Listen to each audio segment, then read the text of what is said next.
پروردگار بحروں بر، پروردگار بحروں بر۔ اعوذ باللہ من الشیطان الرجیم، بسم اللہ الرحمن الرحیم۔ ان اللہ وملائکتہ یصلون علی النبی یا ایہا الذین آمنوا صلوا علیہ وسلموا تسلیما۔ اللہم صل علی سیدنا ونبینا وشفیعنا ومولانا محمد وعلی آل محمد وبارک وسلم۔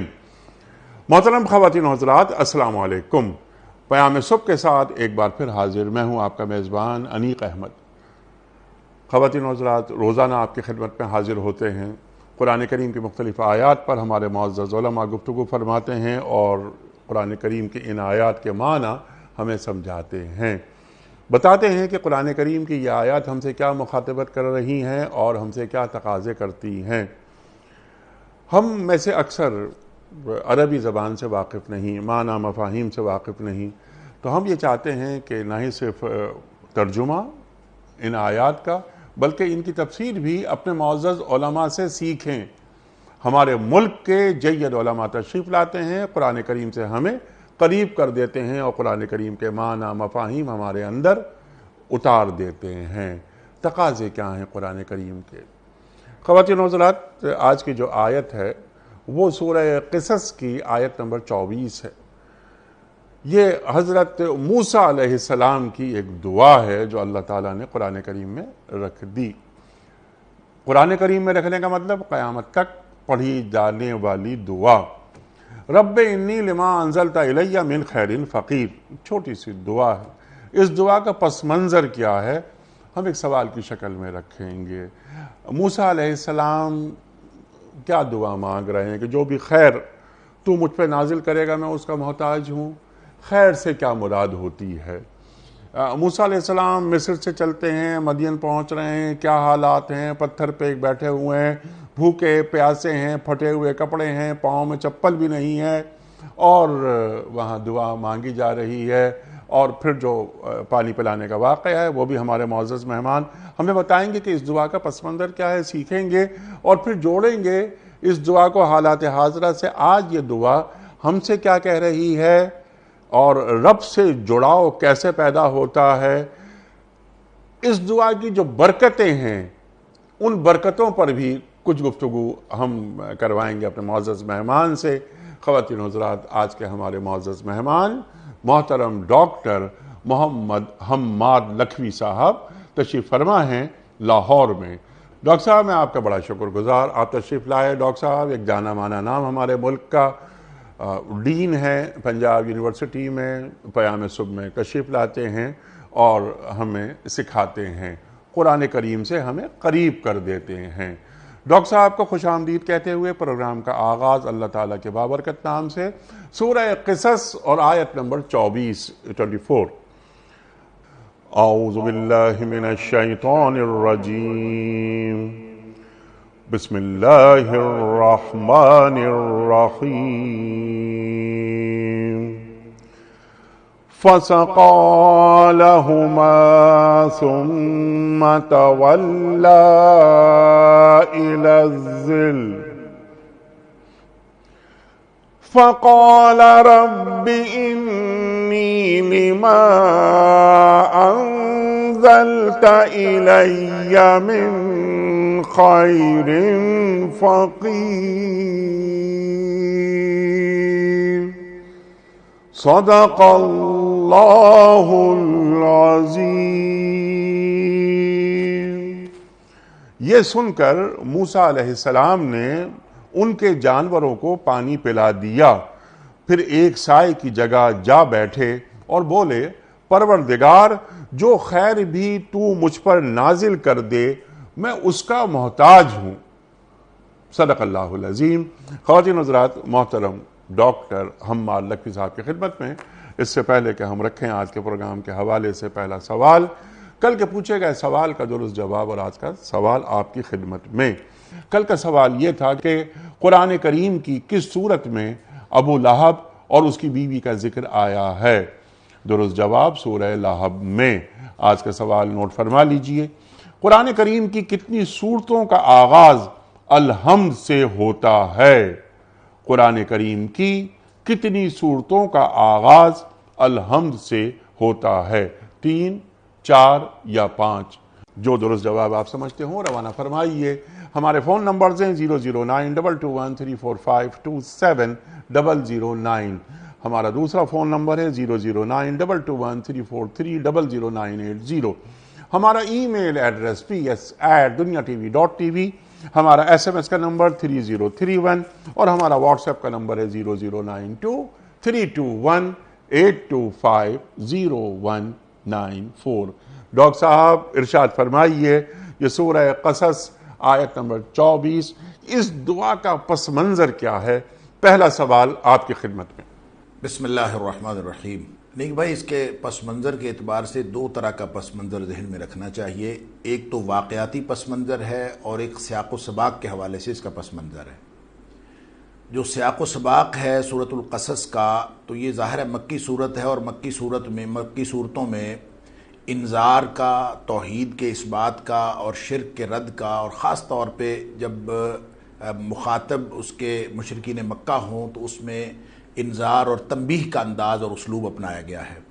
لہٰذا اس میں ویسے تو حضرت موسیٰ علیہ السلام کا قصہ ایک بڑی تفصیل کے ساتھ بیان کیا گیا ہے، لیکن اس سارے قصے کا اور دیگر جو اس کے اشارہ جات اس میں کیے گئے ہیں، ان تمام کا سیاق و سباق کے اعتبار سے اور اس دور کی صورتحال کے اعتبار سے مقصد یہ ہے کہ مشرکین مکہ کو تنبیہ کی جائے، سرداران قریش خاص طور پر ان کو انذار کیا جائے، ڈرایا جائے، ان کو وارننگ دی جائے کہ جہاں قارون اور فرعون جیسے نہیں بچے تو تم کس بات کی ملی ہو، اور اگر تم نبیوں کی مخالفت میں اور نبی اکرم صلی اللہ علیہ وسلم کی مخالفت میں اس طرح کا طرز عمل جاری رکھو گے تو پھر تمہارا حال اور تمہارا حشر بھی اسی طرح کا ہوگا جس طرح سے فرعون اور قارون وغیرہ کا ہوا۔ یہ تو اس کا سیاق و سباق کے اعتبار سے اور سورۃ القصص کے عمومی مضمون کے اعتبار سے اس کا پس منظر ہے۔ سبحان اللہ۔ دوسرا جو واقعاتی پس منظر ہے، موسیٰ علیہ السلام کا قصہ قرآن حکیم میں سب سے زیادہ بیان ہونے والے قصوں میں سے ہے، اور کوئی قصہ قرآن حکیم میں ایسا نہیں ہے جو عبرت کے لیے نہ بیان کیا گیا ہو۔ صرف کہانی سنانے کے لیے کوئی واقعہ، کسی بھی واقعے کی طرف اشارہ نہیں کیا گیا۔ ہر واقعے کا صرف وہ پہلو بیان کیا گیا ہے جس کے اندر عبرت کا اور نصیحت کا اور ہدایت کا سامان ہوتا ہے۔ لہذا حضرت موسیٰ علیہ السلام کے چونکہ بہت سارے حالات ایسے تھے جن کی مشابہت تھی نبی اکرم صلی اللہ علیہ وسلم کے حالات کے ساتھ، اس لیے اللہ کریم نے اس قصے کو بار بار بیان کیا ہے۔ اور اس میں یہ چونکہ سورۃ القصص ہے، اس لیے ایک بات میں یہ عرض کر دوں جو غلط العام کے طور پر مشہور ہے کہ لوگ اس کو قصص پڑھتے ہیں، اور اس لیے قصص پڑھتے ہیں کہ عام طور پہ لغات کے اندر جو قصہ کی جمع لکھی ہوئی ہے وہ قصص ہے، اور لہٰذا چونکہ قصے کی جمع قصص آتی ہے اس لیے لوگ اس کو قصص پڑھ لیتے ہیں، جو لغت کے اعتبار سے تو صحیح ہے لیکن وہ سورت کے نام کے اعتبار سے درست نہیں ہے۔ قصص مصدری معنوں میں ہے جس کا معنی بیان کرنا ہے، لہٰذا قرآن میں جہاں کہیں بھی لفظ قصص بیان ہوا ہے یہ جمع کے طور پر بیان نہیں ہوا بلکہ یہ مصدر کے معنوں میں استعمال ہوا ہے، ایک بیان ہے۔ لہٰذا جب وہاں سورہ یوسف کے اندر احسن القصص کہا ہے تو احسن القصص ہو تو اس کا مطلب ہوگا قصوں میں سے ایک بہترین قصہ، لیکن احسن القصص ہے جس کا معنی ہے بیانات میں سے بہترین بیان۔ اللہ کے قرآن کا یہ بیانات میں سے بہترین بیان ہے۔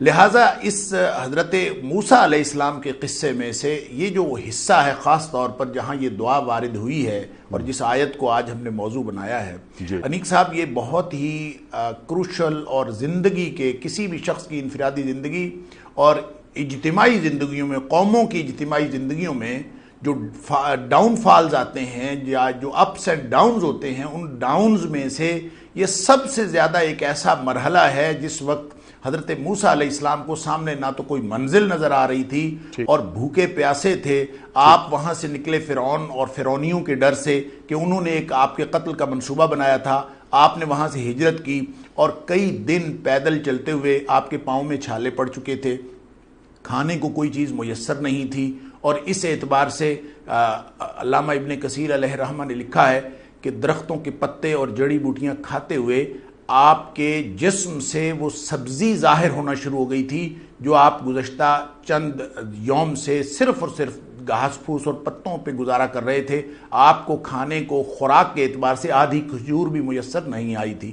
لہٰذا اس صورتحال میں جب وہاں پہنچے ہیں تو یہ آیت اس کے الفاظ یہ بتاتے ہیں کہ موسم بھی گرمی کا تھا، اس لیے کہ فتولی الی الظل جو ہے سائے کی طرف بڑھے، تو سائے کی طرف انسان اسی وقت بڑھتا ہے جب دھوپ ہو اور اس نے کہیں کسی سکون والی جگہ کی تلاش کرنا ہو، تو سکون والی جگہ ان کو درخت کا سایہ ملا اور وہاں وہ پہنچے، اور دعا یہ وہاں پہنچ کے یہ دعا کرتے ہیں کہ اے اللہ تو جو میرے لیے نازل کرے، جو بھی بھلائی میرے لیے نازل کرے، میں اس کا محتاج ہوں. رب انی لما انزلت الی من خیر فقیر. تو یہ جو پس منظر ہے اس میں اس صورتحال کی، اور جس صورتحال میں حضرت موسیٰ علیہ السلام یہ دعا کر رہے ہیں، یہ انسانی زندگیوں کے ساتھ عمومی طور پر اور نبیوں کی زندگیوں کے ساتھ خصوصی طور پر اور اہل اللہ کی زندگی کے ساتھ جو اللہ کے دین کے لیے اپنی زندگیاں وقف کیے ہوئے ہوں، اس طرح کی کیفیات بالعموم آتی ہیں. لہٰذا یہ آیت اپنے سیاق و سباق کے اعتبار سے بھی اور اپنے واقعاتی پس منظر کے اعتبار سے بھی، جو دین کی تبلیغ کے اعتبار سے اور انبیاء کا مشن رکھنے والوں کے اعتبار سے انتہائی اہم پس منظر رکھتی ہے. سبحان اللہ، سبحان اللہ. یقیناً یہ تو ایک کینوس ہے اس دعا کا بہت بڑا، جیسا کہ آپ نے فرمایا، اور موسیٰ علیہ السلام کی دعائیں اور موسیٰ علیہ السلام کے واقعات. موسیٰ علیہ السلام واحد پیغمبر ہیں جو قرآن کریم کے 28 سپاروں میں اللہ تعالیٰ ان کا ذکر کر رہا ہے. تو یقیناً ان کی بڑی اہمیت، اور جس طرح آپ نے بات فرمائی کہ ایک پیغمبر یعنی مکی دور میں یہ نازل ہو رہی ہے سورہ قصص وغیرہ وغیرہ، اس سے کیا کیا سبق ہم لے سکتے ہیں وہ بھی ہم آپ سے سیکھیں گے. اور جس طرح داعیان دین کی راہ میں کتنی مشکلات آ سکتی ہیں اور وہ صبر آزما لمحے ہوتے ہیں، استقامت کا مظاہرہ کرنا ہوتا ہے، اس پر بھی ہم آپ سے بات کروائیں گے. لیکن اس سے قبل ذرا سی بات سمجھنے کے لیے، تاکہ ایک پس منظر ہمیں معلوم ہو سکے، کچھ تو آپ نے بیان فرما دیا. اب موسیٰ علیہ السلام جیسا کہ آپ نے فرمایا مصر سے چلے، بھوکے پیاسے، اور مدین پہنچ گئے. اب مدین پہنچے ہیں اور ایک پتھر پر بیٹھے ہوئے ہیں ایک سائے کے نیچے، اور اللہ سے دعا مانگ رہے ہیں جیسے رب انی لما انزلت الی من خیر فقیر. اب جو اللہ تعالیٰ اس دعا کے نتیجے میں، یعنی اس دعا کے نتیجے میں میرا کہنا میرا خیال ہے کہ ٹھیک ہے، اس پر آپ وضاحت فرمائیے کہ دعا کے فوری بعد کیا ہوتا ہے کہ جب وہ وہاں بیٹھے ہوئے ہیں کہ 2 لڑکیاں پانی بھرنے کے لیے آئیں یا جانوروں کو پانی پلانے کے لیے آئیں اور وہ دور کھڑی ہیں. تو موسیٰ علیہ السلام ظلم کے خلاف ہمیشہ رہے. وہاں بھی جو آپ نے گھونسا مارا وہ بھی مظلوم کی مدد کے لیے مارا. پوچھتے ہیں ان دونوں لڑکیوں سے کہ تم پانی کیوں نہیں بھرتی؟ یہ مرد ہیں، یہ مرد یہاں جب یہ بھر لیں گے پانی، اس کے بعد ہم پانی بھریں گے. پہلی بات کہ وہ جو لڑکیاں آئیں جو خواتین، وہ خواتین اور مردوں کا اختلاط نہیں ہوا. اس زمانے میں بھی عورت الگ ہوتی تھی، مرد الگ ہوتے تھے. مرد اور عورتیں ساتھ مل کر پانی نہیں بھر رہے، مظلوم کی مدد ہو رہی ہے. اس کے بعد ڈاکٹر صاحب جو واقعات ہوتے ہیں، موسیٰ علیہ السلام کو پیغمبر کی صحبت نصیب ہوتی ہے، شعیب علیہ السلام کی. ارشاد فرمائیے. دیکھیں، یہ جو پانی پینے کا، پانی پلانے، بکریوں کو پانی پلانے کا واقعہ ہے، قرآن نے بہت اجمال اور جمال کے ساتھ ہی کہہ لیجئے کہ اختصار اور خوبصورتی کے ساتھ اس کو اس طرح بیان کیا ہے کہ حضرت موسیٰ علیہ السلام وہاں پہ تشریف فرما تھے کہ دیکھا کہ لوگ جو ہے کنویں سے پانی بھر رہے ہیں، اپنے اپنے جانوروں کو پانی پلا رہے ہیں، اور 2 خواتین جو ہیں وہ ایک طرف کھڑی ہیں، اور ظاہر ہے کہ وہ اپنی بکریوں کو لے کے کھڑی تھیں، اور ان کے الگ کھڑے ہونے کی وجہ سے اور دوسری طرف ایک جھمگٹا ہونے کی وجہ سے حضرت موسیٰ علیہ السلام نے اس کو نوٹ بھی کیا، اور ظاہر ہے کچھ دیر گزر گئی ہوگی، ان کے انتظار کو دیکھتے رہے ہوں گے. تو اس پر انہوں نے ان سے پوچھا کہ کیا تمہارا کیا معاملہ ہے، تم کیوں کھڑی ہو؟ ما خطبکما، تمہارا معاملہ کیا ہے، کیوں کھڑی ہو تم؟ تو انہوں نے بتایا کہ ہم اس وقت تک پانی نہیں پلاتی، لا نسقی، ہم اس وقت تک پانی نہیں پلاتی اپنی بکریوں کو، حتی یصدر الرعاء، جب تک یہ جو لوگ ہیں یہ اپنے مویشی یہاں سے نکال کے لے نہیں جاتے، اس وقت تک ہم یہاں کھڑی رہتی ہیں. اب 2 اس کی وجوہات میں دو بڑی اہم وجوہات ہیں. ایک تو یہ کہ جس کنویں سے وہ پانی پلا رہے تھے اس کنویں کے بارے میں بھی کہا جاتا ہے کہ جس ڈول کے ساتھ وہ پانی کھینچا جاتا تھا اس کو وہ دو خواتین مل کے بھی کھینچ نہیں سکتی تھیں, اس کو 8-10 لوگ مل کے کھینچتے تھے. تو لوگوں کے پاس چونکہ وہ ایک جمگٹا تھا, ایک گروپ تھے, وہ اپنا کھینچ لیتے تھے, اپنے مویشیوں کو پانی بھی پلاتے تھے. یہ خواتین جو ہیں, ایک تو جو آپ نے اشارہ کیا کہ اختلاط مرد و زن بہت ہی اہم اشارہ ہے کہ اس دور میں بھی اختلاط مرد و زن نہ صرف یہ کہ ناپسند کیا جاتا تھا بلکہ جو باحیا خواتین ہوتی تھیں وہ کبھی بھی اپنی ضرورت کے باوجود وہ مردوں کے اندر آ کے گھل مل نہیں جاتی تھیں اور اپنی ضرورت کو بنیاد بنا کر اللہ کی حدود کو نہیں توڑتی تھیں, اور وہ اپنی انتظار تو کر رہی ہیں اس جس کو آپ ظلم کہہ رہے ہیں, جو یا ظلم اس وقت ہو رہا تھا اس ظلم کو تو برداشت کر لیا, انتظار بھی کر لیا, لیکن وہ اللہ کی حدود کو توڑنے کا ارتکاب انہوں نے نہیں کیا اور وہ وہاں کھڑی ہیں. اور وجہ بھی یہ بتاتی ہیں کہ وابونا شیخ کبیر, ہمارے والد صاحب جو ہیں وہ بوڑھے آدمی ہیں اور ہم کھینچ نہیں سکتی, ہم اس لیے یہاں کھڑی ہیں. علامہ ابن کثیر علیہ الرحمہ نے اس کی 2-3 صورتیں لکھی ہیں. ایک صورت تو یہ ہے کہ وہ ڈول بہت بڑا تھا, اس پانی کو کھینچنے کی یہ طاقت نہیں رکھتی تھی, لہٰذا یہ مجبور تھیں کہ خود پہلے چلی بھی جائیں تو یہ پانی نکال نہیں سکتی تھیں, اس لیے ان کو انتظار کرنا پڑتا تھا کہ جب تک وہ پانی پلا کے وہ چلے نہیں جاتے تو بچا کھچا پانی جو وہاں کہیں تھا وہ اپنی بکریوں کو پلاتی تھی, خود سے یہ کھینچ نہیں سکتی تھی پانی. ایک اس کی دوسری وجہ یہ بتاتے ہیں کہ لوگ جو اس وقت کرتے تھے وہ پانی پلانے کے بعد, اپنے جانوروں کو پانی پلانے کے بعد وہ اس کنویں کے اوپر پتھر رکھ دیتے تھے جس کو کوئی 10-12 لوگ جو ہیں وہ پتھر ہٹاتے تھے اور اس کے بعد اس کے وہاں پانی پلانا ممکن ہوتا تھا. تو ظاہر ہے وہ کام بھی یہ نہیں کر سکتی تھیں اور اس لیے یہ بچے کھچے پانی پر اکتفا کرنا ان کی مجبوری تھی اور انتظار کرنا بھی ان کی مجبوری تھی. ایک تیسری صورت اور انہوں نے لکھی ہے کہ قریب ایک اور کنواں بھی تھا, ایک کنویں سے وہ پانی پلا رہے تھے, قریب دوسرا کنواں بھی تھا, لیکن اس کنویں کے اوپر ایسا بھاری پتھر رکھا ہوا تھا جو عام آدمی یا 8-10 آدمی بھی مل کر مشکل سے اس کو اٹھاتے تھے. تو حضرت موسیٰ علیہ السلام نے ان تینوں میں سے کوئی ایک کام کیا, یا تو جو قریب کا کنواں تھا اس سے وہ پتھر ہٹایا جو 8-10 لوگ مل کے ہٹاتے تھے, حضرت موسیٰ علیہ السلام کو اللہ نے طاقت دی تھی, آپ نے وہ ہٹایا اور خواتین کو پانی پلوا دیا, ان کی بکریوں کو. دوسرا یہ کہ جب ان لوگوں کے وہ جو پانی کھینچنے کا معاملہ تھا تو وہ ڈول اکیلے ہی کھینچ لیا جو 8-10 لوگ کھینچتے تھے اور ان کی بکریوں کو پانی پلا دیا. اور تیسری صورت یہ کہ ان لوگوں نے جو اس کو دوبارہ بند کر دیا اور اس کو خود انہوں نے کھینچا اور کھینچ کے ان کو پانی پلا دیا. لیکن ان تینوں صورتوں میں ایک بات جو بہت ہی اہم ہے وہ یہ کہ بہرحال یہ جتنا وقت ان کو معمول میں لگتا تھا انتظار کرتے ہوئے اتنا وقت نہیں لگا, اس سے کم تر وقت میں, انتہائی جلدی میں, یعنی بہت ہی کم وقت میں پانی پلا کے ان کی بکریوں کو ان کو روانہ کر دیا. یہی وجہ ہے کہ ان کے والد صاحب جو امام شوکانی علیہ الرحمہ اور دیگر اہم مفسرین اور جمہور مفسرین کے نزدیک حضرت شعیب علیہ السلام ہی تھے, اگرچہ قرآن نے ان کا نام ذکر نہیں کیا شیخ کبیر کا, تو وہ حضرت شعیب علیہ السلام کو اسی لیے سوال پوچھنا پڑا کہ اپنی بیٹیوں سے کہ آج تم جلدی کیسے آ گئی ہو. تو اس کی وجہ بتاتے ہوئے انہوں نے بتایا کہ ایک جوان وہاں پہ تھا اور اس نے ہمیں یہ پانی پلوا دیا, اور جب وہ انہوں نے سنا کہ ایک ایسا طاقتور جوان وہاں پہ موجود ہے اور وہ ہے بھی باحیا اور اس نے بچیوں کا خیال بھی رکھا ہے, ظلم کے خلاف نہ صرف آواز اٹھائی ہے بلکہ عملاً اس نے مدد کی ہے, تو اس وجہ سے حضرت شعیب علیہ السلام نے حضرت موسیٰ علیہ السلام کو طلب کر لیا اور اپنی بیٹی کو بھیجا کہ جا کے ان کو بلا کے لائیں. اور یہ ان کو موقع مل گیا ایک ہونے والے پیغمبر کو ایک موجودہ پیغمبر سے گفتگو کا. سبحان اللہ, گفتگو کا, اور جو اللہ تعالیٰ نے نعمتوں کا جو نزول ہے وہ شروع کر دیا. خیر اب موسیٰ علیہ السلام کے پاس, خیر یہ بھلائی, جیسا کہ آپ نے بھلائی کا لفظ استعمال کیا, اب اس دعا کے اثرات شروع ہو رہے ہیں. لیکن ڈاکٹر صاحب ہم آپ سے سیکھنا چاہ رہے ہیں تو ساتھ ساتھ ہمیں یہ بھی بتا, اب یہاں تک ہماری گفتگو ہوئی ہے کہ موسیٰ علیہ السلام نے مظلوم کی مدد کی, تو ایک نصیحت ہمیں قرآن کریم کی یہ آیت یہ بھی دے رہی ہے کہ جب بھی کوئی وہ مرد و زن ہو, عورت ہو یا مرد ہو, کسی مصیبت میں ہے, پریشانی میں ہے, تو اس کی مدد کرنی چاہیے. ایک بات تو یہ. دوسری بات یہ کہ اللہ تعالیٰ پر مکمل بھروسہ ہر حال میں ہونا چاہیے. جب وہ خواتین نے بات کی اور بات کرنے کے بعد وہ ایک کنواں یا 2 کنویں یا تیسرا کنواں, جہاں تک بات ہو سکتی, یعنی جہاں تک مدد ہو سکتی تھی موسیٰ علیہ السلام نے ان کی مدد کی اور دوبارہ اسی پتھر پر آ کر بیٹھ گئے۔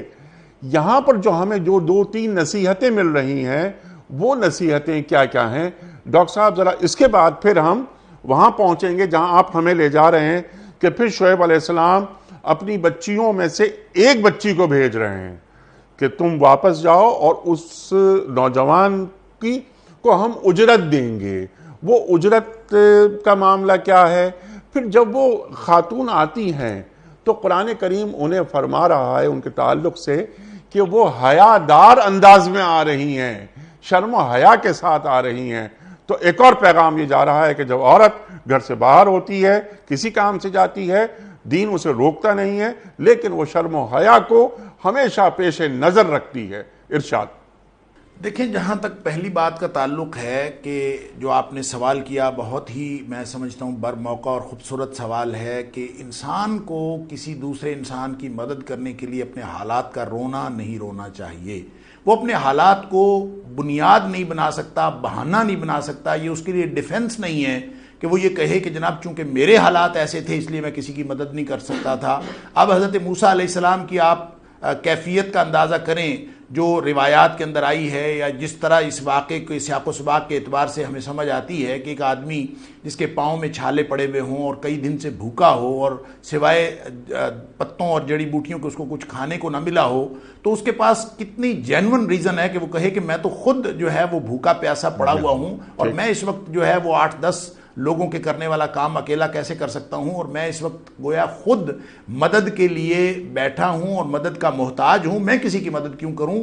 تو یہ ہمیں یہ سبق مل رہا ہے حضرت موسیٰ علیہ السلام کی اس کیفیت سے اور ان خواتین کی مدد کرنے سے کہ حالات کبھی بھی آپ کے لیے ڈیفنس اور جسٹیفیکیشن نہیں ہوتے کہ آپ دوسروں کی مدد نہ کریں، بلکہ جب بھی آپ کسی ضرورت مند کو دیکھیں تو آپ آئیڈیل حالات کی تلاش میں نہ اور انتظار میں نہ بیٹھیں، اسی وقت مدد کرنا فرض ہے۔ اور اگر آپ اپنے بھائی کی مدد اس وقت نہیں کرتے تو اس کا مطلب یہ ہے کہ آپ کے اندر وہ جذبہ ایمانی موجود نہیں ہے، بلکہ میں تو یہ کہوں گا کہ جذبہ انسانی موجود نہیں ہے جو انسانیت کو جوڑے رکھتا ہے اور ایک انسان کو انسان بناتا ہے۔ یہ جانوروں کا کام ہے، یہ حیوانات کا کام ہے، یہ بگڑی ہوئی فطرت والے لوگوں کا کام ہے کہ وہ لوگوں کی ضرورتوں کو دیکھ کر بھی نہ ان کے اندر کوئی تڑپ پیدا ہوتی ہے، نہ وہ اپنے خیالات کو بولتے ہیں۔ انسان جس کو اللہ نے ذرا سی بھی فطرت سلیمہ عطا فرمائی ہو اور اس کی فطرت بگڑنے سے بچی ہو، تو اس کے اندر اللہ تعالیٰ نے یہ جذبہ رکھا ہے کہ وہ خود جتنا مرضی ضرورت مند ہو، جب وہ کسی دوسرے ضرورت مند کو دیکھتا ہے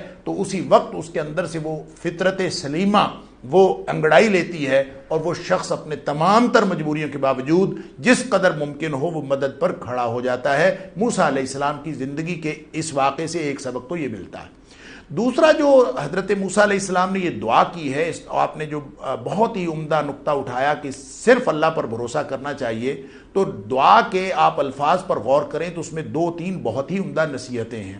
ایک نصیحت تو یہ ہے کہ لما انزلت الی من خیر، سبحان اللہ، سبحان کہ اللہ جو تو میرے لیے بھلائی نازل کرے، یعنی اس صورتحال میں بھی کیٹاگوریکل اور سپیسیفک دعا نہیں کر رہے کہ اللہ مجھے تو کھانا دے، اے اللہ تو مجھے پاؤں کو جوتا پہننے کو دے، مجھے تو گھر دے، مجھے فلاں چیز دے، نہیں۔ اس لیے کہ انسان کے لیے کیا بھلائی ہے یہ سوائے اللہ کے اور کوئی نہیں جانتا، اور انسان کو اپنی بھلائی کے حصول کے لیے بھی اور بھلائی کی دعا کے لیے بھی اللہ سے مانگنا بھی چاہیے اور اللہ پر بھروسہ بھی کرنا چاہیے، اور اپنے ہر عمل کو اللہ سے منسوب کر دینا چاہیے۔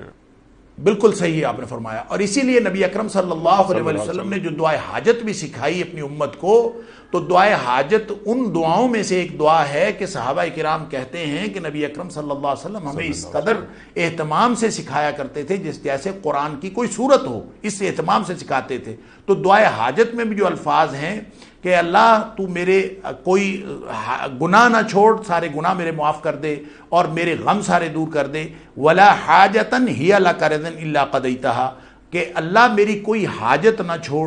اب یہاں پہ ایک استثناء دیا الا قضیتہ، کہ وہ حاجت نہ دے، ہی لک رضا، اے اللہ وہ حاجت، ہر وہ حاجت پوری کر دے جو تجھے پسند ہو، یعنی اللہ کی پسند کو اپنی تمام تر ضروریات کے بارے میں دعا کرتے وقت بھی ملحوظ رکھنا ہے۔ تو حضرت موسیٰ علیہ السلام کی اس دعا میں جو لما انزلت الی من خیر، اللہ تو جو بھی بھلائی میرے لیے نازل کرے، وہ بھلائی کا تصور کیا ہو سکتا ہے اس کو ڈیفائن نہیں کر رہے، وہ بھلائی کا تصور کیا ہو سکتا ہے، اس وقت کس کس چیز کی ضرورت ہے اس کو اسپیسیفک نہیں کر رہے۔ تو اللہ سے ہمیشہ جامع دعا کرنا چاہیے۔ نبی اکرم صلی اللہ علیہ وسلم کی یہ دعا جو حضرت عائشہ صدیقہ رضی اللہ تعالیٰ عنہا کے بقول نبی اکرم صلی اللہ علیہ وسلم کی دعاؤں کا سب سے زیادہ جو حصہ ہوتی تھی وہ یہ دعا ہوتی تھی، ربنا آتینا فی الدنیا حسنۃ وفی الآخرۃ حسنۃ وقنا عذاب النار، اللہ دنیا کی بھی بھلائیاں عطا فرما، آخرت کی بھی بھلائیاں عطا فرما اور ہمیں جہنم کے عذاب سے بچا لے۔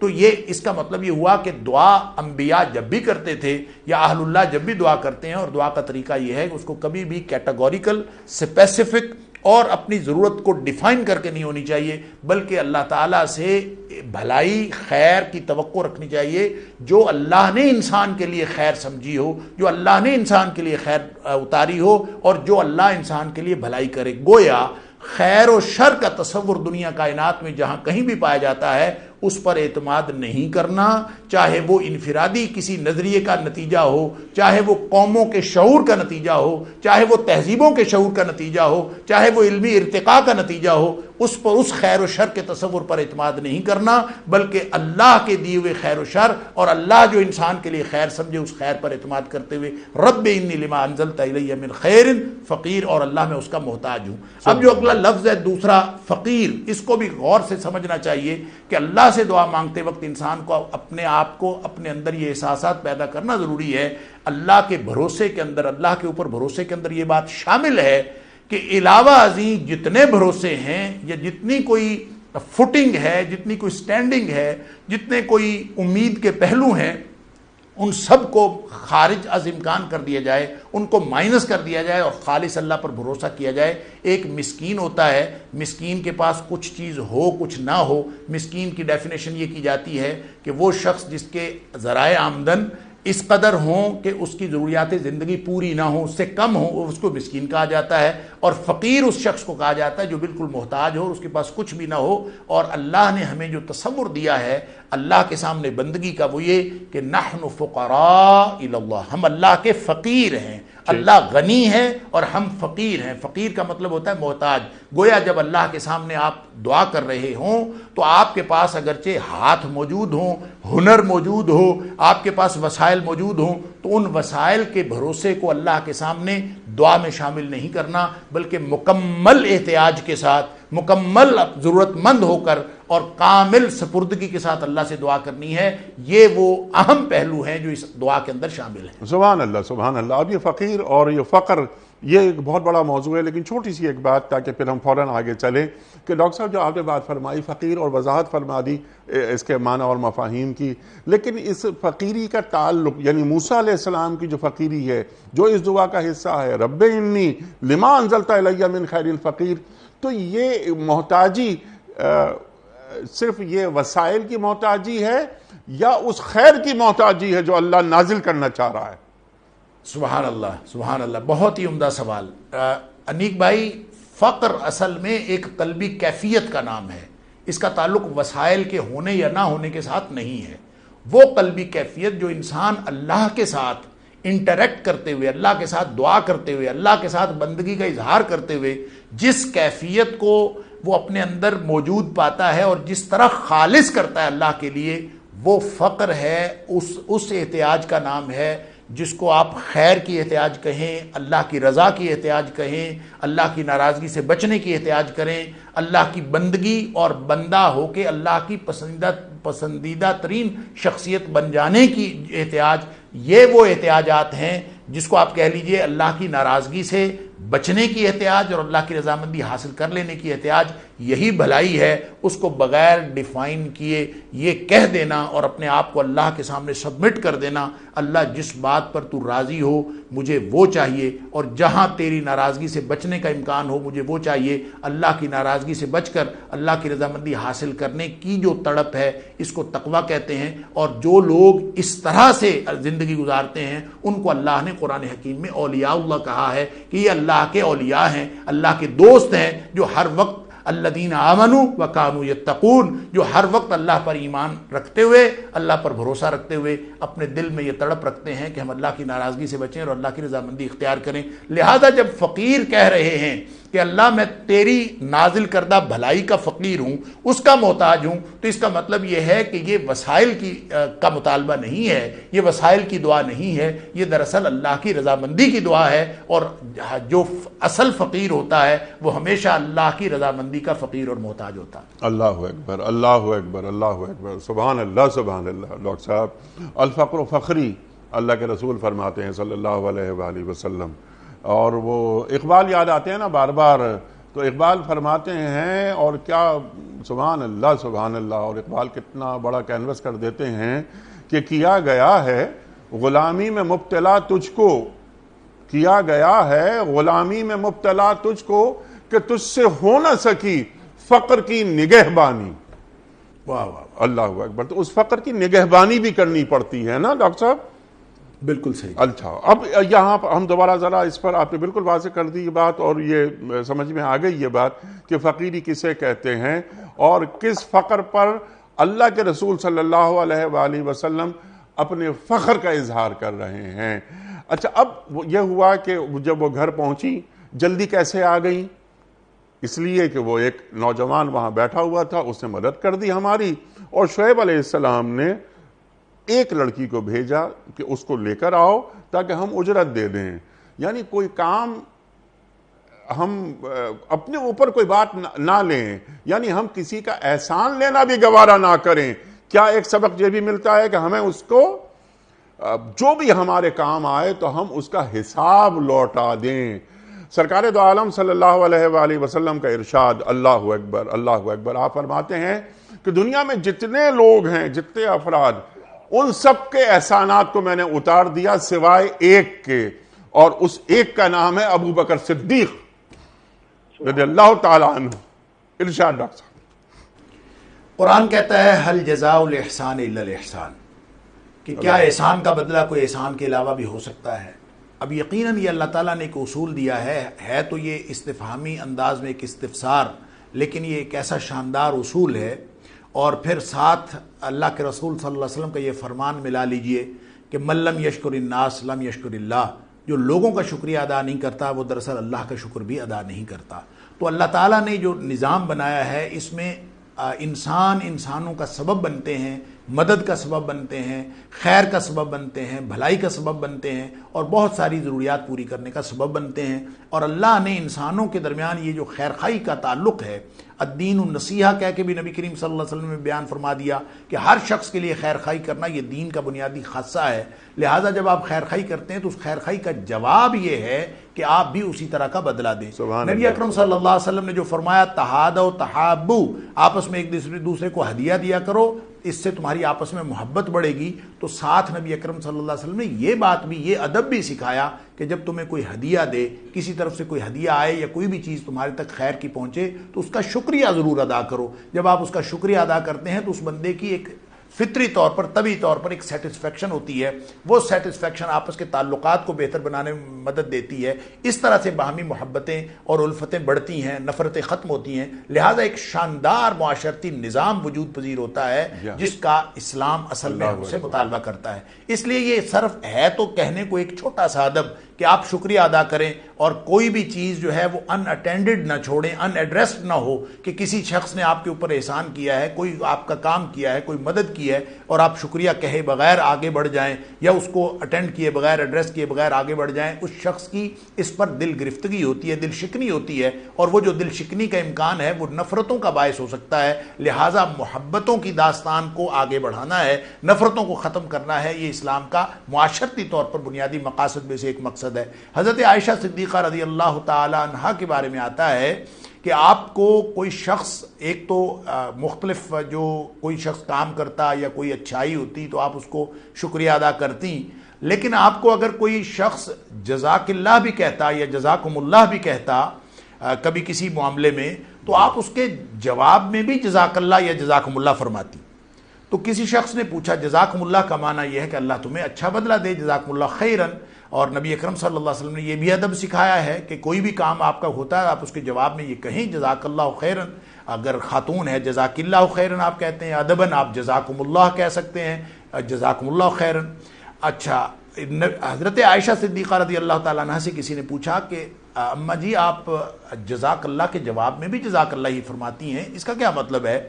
تو وہ فرماتی ہیں کہ جب کوئی شخص مجھے جزاک اللہ یا جزاک اللہ جزاکم اللہ کہتا ہے تو مجھے یوں لگتا ہے کہ اس شخص نے مجھے دعا کر کے، میرے لیے دعا کر کے، اچھی دعا کر کے، خیر کی دعا کر کے میرے اوپر احسان کیا ہے، اور میں اس کے احسان کا بدلہ فوراً لوٹانا چاہتی ہوں، اس لیے میں اس کے جواب میں اسی طرح کی دعا اس کو دے دیتی ہوں تاکہ اس کا کوئی احسان میری طرف نہ رہے. یہ نبی اکرم صلی اللہ علیہ وسلم نے ایک دعا سکھائی. لہٰذا میں اور آپ، ہم جب حضرت موسیٰ علیہ السلام کے، اور پھر خاص طور پر شیخ کبیر جو جمہور مفسرین کے نزدیک حضرت شعیب علیہ السلام ہیں، تو ان کا اسوہ بھی ہمیں یہی ادب سکھا رہا ہے جو نبی اکرم صلی اللہ علیہ وسلم نے یہ ادب سکھایا کہ اس نوجوان نے، اگرچہ وہ ناواقف نوجوان ہے، وہ ایک ایسا نوجوان ہے جو اجنبی ہے، جس کا ہمارے ساتھ کوئی تعلق نہیں ہے، نہ کوئی رشتہ داری ہے، اور وہ ہو سکتا ہے کہ وہ پانی پلانے کے بعد وہاں پہ موجود بھی نہ ہو، لیکن بھیجا ہے اپنی بیٹی کو کہ جا کے اس کے بلا کے لاؤ اور اس کو کہو کہ میرے والد جو ہیں اس بات کی تمہیں اجرت دینا چاہتے ہیں اور اس چیز کا بدلہ دینا چاہتے ہیں کہ جو تم نے ہمارے ساتھ نیکی کی، تو نیکی کے بدلے میں ہمیشہ نیکی کرنی چاہیے. یہی اسلام کا ادب. سبحان اللہ، سبحان اللہ. اور موسیٰ علیہ السلام کے ذہن میں بھی یہ کہاں تھا کہ جو کام میں کر رہا ہوں، جو مدد میں کر رہا ہوں، اس کی مجھے اجرت ملے گی. لیکن خیر، اب وہ خیر کا عمل آگے بڑھ رہا ہے. ڈاکٹر صاحب کہ اب وقت ہمارا بہت تیزی سے آگے بڑھ رہا ہے. جب وہ لڑکی آتی ہے موسیٰ علیہ السلام کے پاس تو قرآن کریم فرما رہا ہے کہ وہ شرم و حیا کے ساتھ آتی ہے. تو عورت اگر گھر سے باہر نکلے، کرنا فی بیوتکن، قرآن بتا رہا ہے عورت کا مقام گھر ہے، لیکن اگر اسے گھر سے باہر نکلنا پڑے ضرورتاً تو وہ شرم و حیا کے ساتھ باہر نکلے. ارشاد کیا قرآن فرما رہا ہے؟ دیکھیں، سورہ احزاب میں اللہ کریم کا یہ حکم کہ وقرن فی بیوتکن، کہ اپنے گھروں میں ٹکی رہو، یہ اس بات کو ثابت کرتا ہے کہ عورت کا جو دائرہ کار ہے وہ اس کا گھر ہے. لیکن اس کا مطلب یہ نہیں ہے کہ وہ گھر سے باہر نہیں نکل سکتی ضرورت کے تحت بھی. لیکن جب بھی وہ ضرورت کے تحت نکلے گی، اس کی جو بنیادی شرائط ہیں اس میں سب سے پہلی شرط یہ ہے کہ وہ حیا کا اہتمام کرتے ہوئے نکلے. یہاں پہ یہ نہیں فرمایا کہ تمشی علی الحیاء، قرآن کہتا ہے تمشی علی الاستحیاء. حیا اور استحیاء میں فرق یہ ہوتا ہے کہ استحیاء اس کیفیت کو کہا جاتا ہے جس میں حیا کے اس پرفیکشن کا اہتمام کیا جا رہا. لہٰذا جب بھی کوئی خاتون نکلے گی، حیا کا جو اعلیٰ ترین لیول اور اعلیٰ ترین سطح جو اس کی ہو سکتی ہے، اس حیا کا اہتمام کرتے ہوئے اگر نکلے. الاستحیاء کا مطلب یہ ہے کہ اس کا گھر سے نکلتے ہوئے لباس بھی حیا کی طرف گامزن تھا، اس کی چال بھی حیا کی طرف گامزن تھی، اس کی نگاہیں بھی حیا کی طرف گامزن تھی. ہر چیز جو ہے وہ ایک حیا کا اہتمام کیے ہوئے تھی. اس کی پورا جو یعنی اس کا جو اپیرنس تھی وہ بھی، اور اس کی چال بھی، ہر چیز کے اندر ایک بات کا اہتمام ظاہر ہو رہا تھا کہ یہ کیا چاہتی ہے. یہ اپنے آپ کو با حیا بنا کے نکل رہی ہے. اور حیا کا مطلب ہوتا ہے اللہ اور اس کے رسول صلی اللہ علیہ وسلم کی لگائی ہوئی حدود. جو بھی اللہ نے حدود لگائی ہیں ان کے اندر رہنے کو حیا کہتے ہیں. اور اگر کوئی شخص ان حدود سے باہر نکلے تو اس کو فحش یا فحشا کہتے ہیں. لہٰذا بے لباسی تو ایک مظہر ہے فحش کا اور فحشا کا، اللہ کی حدود کو توڑنے کا. وگرنہ جو شخص بھی اللہ کی حدود کے اندر رہنے کی کوشش کرتا ہے گویا وہ ایمان کا تقاضا پورا کرتا ہے. اس لیے نبی اکرم صلی اللہ علیہ وسلم نے فرمایا الحیاء والایمان قرنا جميعا. ایمان اور حیا جو ہیں یہ اکٹھے ساتھی ہیں، ان کو ملایا گیا ہے. جب ایک چلا جاتا ہے تو دوسرا بھی چلا جاتا ہے. گویا جس سے حیا رخصت ہو جائے، جس فرد سے یا جس قوم سے حیا رخصت ہو جائے، اس سے ایمان بھی رخصت ہو گیا. تو وہ خاتون جو آئی تھی شعیب علیہ السلام کی بیٹی، تو اس نے پورا اہتمام کیا تھا. اس کے ایک ایک پہلو سے یہ ظاہر ہو رہا تھا کہ یہ حیا کا اہتمام کرتے ہوئے نکلی ہے. اللہ اکبر، اللہ اکبر، اللہ اکبر، سبحان اللہ، سبحان اللہ.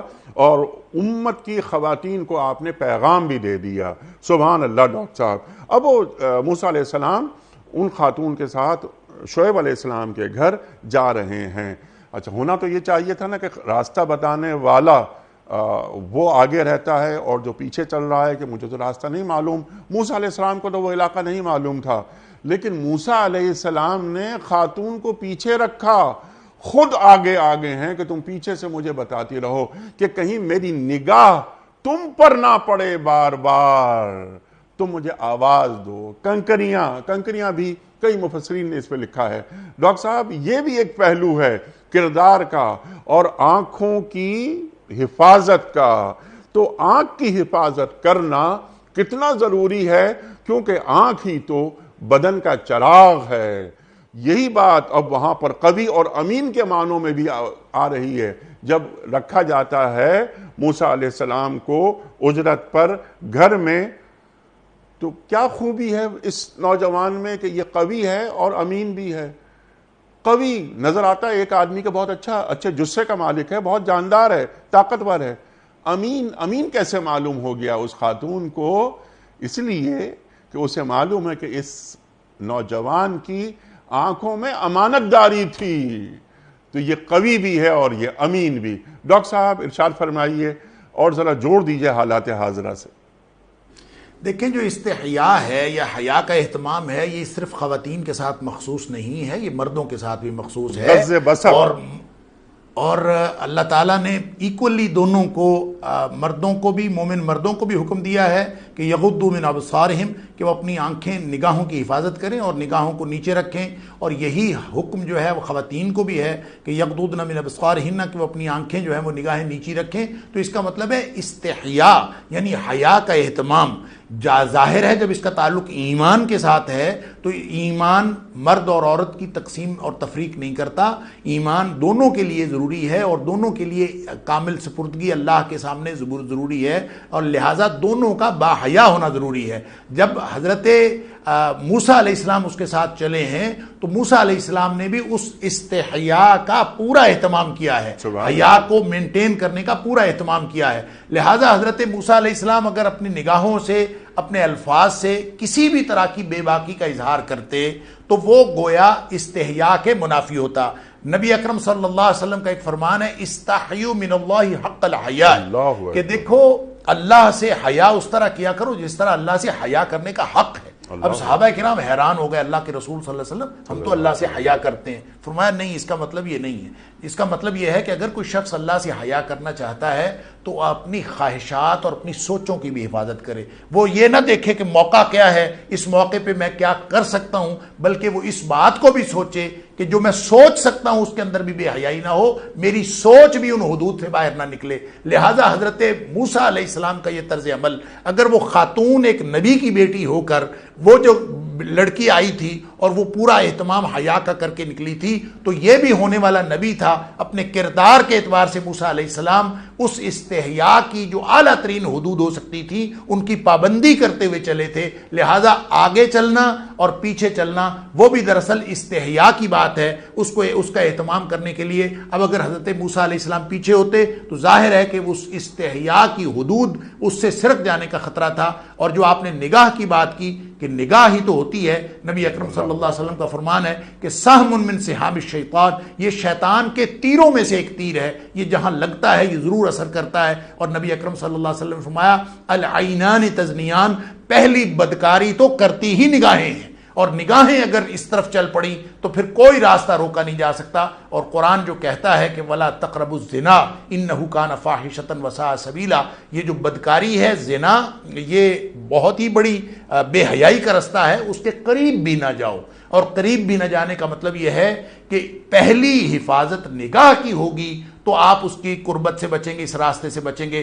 اور نبی اکرم صلی اللہ علیہ وسلم فرمایا پہلی بدکاری تو آنکھیں کرتی ہیں، پھر زبان بھی بدکاری کرتی ہے، ہاتھ بھی بدکاری کرتے ہیں، پاؤں بھی بدکاری کرتے ہیں، اور جو شرمگاہ ہے وہ تو اس پچھلی کی ہوئی بدکاری، اس زنا کی یا تصدیق کرتی ہے یا اس کی تردید کرتی ہے. تو اصل سارا کام تو پہلے ہی ہو چکا ہوتا ہے. لہٰذا ہم دیکھتے ہیں کہ یہ بالکل جو چھوٹا سا مکالمہ ہے، چھوٹا سا واقعہ ہے، پانی پلا کے شیخ کبیر نے گھر بلا لیا، وہاں پہ تشریف لے گئے، لیکن یہ بلانے اور بلوانے کے درمیان میں، یہ جو آنے اور جانے کے درمیان میں ہے، یہ رہتی دنیا تک کے لیے حیا اور استحیاء کا ایک کامل سبق موجود ہے.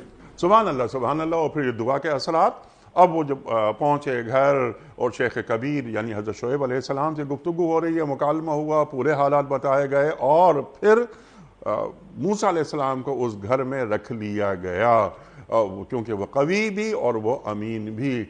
اب وہی دعا، اس کا اثر اور دعا کہاں سے چل رہی ہے اور کیسے مکمل ہو رہی ہے۔ ایک اور بات جو میں نے انٹرو میں کہنے کی کوشش کی تھی کہ یہ سب کچھ جو خیر نازل ہو رہا ہے، یہ کھانا بھی مل گیا، چھت بھی مل گئی، اچھے کپڑے بھی مل گئے، پیغمبر کی صحبت بھی مل گئی۔ سبحان اللہ۔ ڈاکٹر صاحب کنکلوڈ فرما دیجیے۔ دیکھیں جی، لما انزلت الیہ جو ہے نا، لما انزلت الیہ، جیسے میں نے پہلے بھی عرض کیا کہ اللہ تو جو بھی میرے لیے نازل کرے یا تو جو بھی میری مہمانی کرے، اب وہاں پہ اپنی چیزوں کو یا اپنے وسائل کو حاصل کرنے یا اپنی ضرورتوں کو پورا کرنے کی التجا نہیں کی جا رہی، بلکہ اللہ کے سپرد معاملہ کر کے اللہ سے خیر اور بھلائی مانگی جا رہی ہے۔ کہ گویا حضرت موسیٰ علیہ السلام یہ کہہ رہے ہیں کہ اللہ جس چیز میں بھی بھلائی ہے، گویا اگر بھوکا رہنے میں بھلائی ہے تو مجھے یہ خیر جو ہے وہ قبول ہے، اور اگر بے گھر رہنے میں بھلائی ہے تو مجھے وہ بھلائی بھی قبول ہے۔ جو بھلائی تیری نگاہ میں ہو، جو تو میری مہمانی کرنا چاہے، جو تو میرے لیے نازل کرنا چاہے، میں اس خیر کا، جو تو میرے لیے مناسب سمجھتا ہے، میں اس خیر کا فقیر ہوں۔ تو پھر اللہ نے خود بخود ایک انتظام کر دیا۔ گویا ہمارے لیے، آج کے معاشرے کے لیے، ہم سب جو کمزور ایمان والے لوگ ہیں، ان کے لیے موسیٰ علیہ السلام کا یہ اسوہ، اور پھر تمام انبیاء کرام اور صلحاء کرام کا اور صحابہ کرام کا اسوہ ہمیں یہ درس دے رہا ہے کہ معاملات جو بھی ہوں، خیر کے حصول میں کبھی بھی اپنے دانش مندی کا، اپنے سیانف کا مظاہرہ نہ کیا جائے، بلکہ خیر کے حصول میں ہمیشہ اللہ کی ذات پر بھروسہ کیا جائے۔ سبحان اللہ، اپنے معاملات اللہ پہ چھوڑ دیے جائیں، اور پھر جیسا آپ نے فرمایا الحمدللہ علی کل حال، راضی برضا، زندگی آسان ہو جاتی ہے۔ ڈاکٹر صاحب بہت ساری گفتگو مزید ہو سکتی ہے موسیٰ علیہ السلام کے اس واقعے کے حوالے سے، اور پھر یہاں سے ان کا گھر میں رہنا، پھر ایک بیٹی سے شادی، نوکری کی مدت کو مکمل کرنا، راستے میں نبوت کا ملنا وغیرہ وغیرہ۔ کسی اور پروگرام میں انشاءاللہ آپ سے بات کروائیں گے۔ وقت مکمل ہوا خواتین حضرات، ہمارے آج کے پروگرام کا کوئز۔ کل کا سوال ہمارا یہ تھا کہ قرآن کریم کی کس صورت میں ابو لہب اور اس کی بیوی کا ذکر آیا ہے؟ درست جواب سورہ لہب میں۔ آج کا سوال نوٹ فرما لیجئے۔ قرآن کریم کی کتنی صورتوں کا آغاز الحمد سے ہوتا ہے؟ 3، 4 یا 5؟ جو درست جواب آپ سمجھتے ہوں روانہ فرمائیے۔ ہمارے فون نمبرز ہیں 009221345 27009۔ ہمارا دوسرا فون نمبر ہے 009221343 00980۔ ہمارا ای میل ایڈریس ps@dunyatv.tv۔ ہمارا SMS کا نمبر 3031، اور ہمارا واٹس ایپ کا نمبر ہے 009232182509194۔ وقت ہے قرآن اندازی کا۔ کراچی میں میرا کوئی مہمان نہیں ہے تو یہ ذمہ داری میں ادا کر رہا ہوں۔ آج کے ونر ہیں پروفیسر ڈاکٹر زاہد پرویز میاں، اور یہ ہیں ٹاؤن شپ لاہور۔ پروفیسر ڈاکٹر زاہد پرویز میاں صاحب ٹاؤن شپ لاہور سے آپ کی خدمت میں دنیا ٹی وی کی جانب سے دینی کتب پر مشتمل گفٹ ہیمپر آپ کے گھر روانہ کیا جا رہا ہے۔ آپ کو بہت بہت مبارک ہو۔ اختتام ہوتا ہے پیام صبح کا روزانہ ایک قول پر، اور وہ قول ہوتا ہے صاحب نہج البلاغہ امیر المومنین حضرت علی مرتضیٰ کرم اللہ وجہہ کا۔ آپ فرماتے ہیں کہ صلح جوئی عیبوں کو چھپانا ہے، صلح جوئی عیبوں کو چھپانا ہے۔ سبحان اللہ، سبحان اللہ۔ اپنے میزبان انیق احمد کو کل تک کے لیے اجازت دیجیے۔ خدا حافظ۔ پروردگار بہروں بر